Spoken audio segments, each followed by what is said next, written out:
વડાપ્રધાન નરેન્દ્ર મોદી દિવસના પોલેન્ડના પ્રવાસ પર છે, ત્યારે આ પ્રવાસ દરમિયાન પ્રધાનમંત્રી નરેન્દ્ર મોદીએ પોલેન્ડના વોર્સોના ઓચોટા જિલ્લાના સ્વેર ઓફ ગુડ મહારાજા ખાતે ગુજરાતના નવા નગરના જામ સાહેબ દિગ્વિજયસિંહ રણજીતસિંહજી જાડેજાની યાદમાં બનાવવામાં આવેલ સ્મારકની મુલાકાત લઈ શ્રદ્ધાંજલિ અર્પી હતી. તો આ જાણકારી ગુજરાત રાજ્યના મુખ્યમંત્રી ભૂપેન્દ્ર પટેલે ટ્વીટ કરીને આપી હતી. સાથે જ ટ્વીટમાં લખતા ગુજરાતના મુખ્યમંત્રીએ કહ્યું હતું કે ભારત અને પોલેન્ડના સંબંધોમાં ગુજરાતની ભૂમિકા ઇતિહાસના પાનામાં સુવર્ણ અક્ષરોમાં સચવાયેલી છે. વડાપ્રધાનની આ મુલાકાત ભારત અને પોલેન્ડ વચ્ચેના સંબંધોને વધુ સુદૃઢ બનાવશે. નોંધનીય છે કે પોલેન્ડના આ મેદાનનું નામ મહારાજા જામ દિગ્વિજયસિંહ રણજીતસિંહજી પરથી એમની યાદમાં રાખવામાં આવ્યું છે, કે જેઓનું નિધન વર્ષ 1966માં થયું હતું.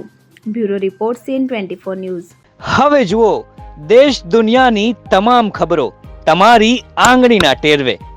ઉઠાવો મોબાઈલ અને Google Play Store પરથી ડાઉનલોડ કરો અમારી CN24 ન્યૂઝ મોબાઈલ એપ.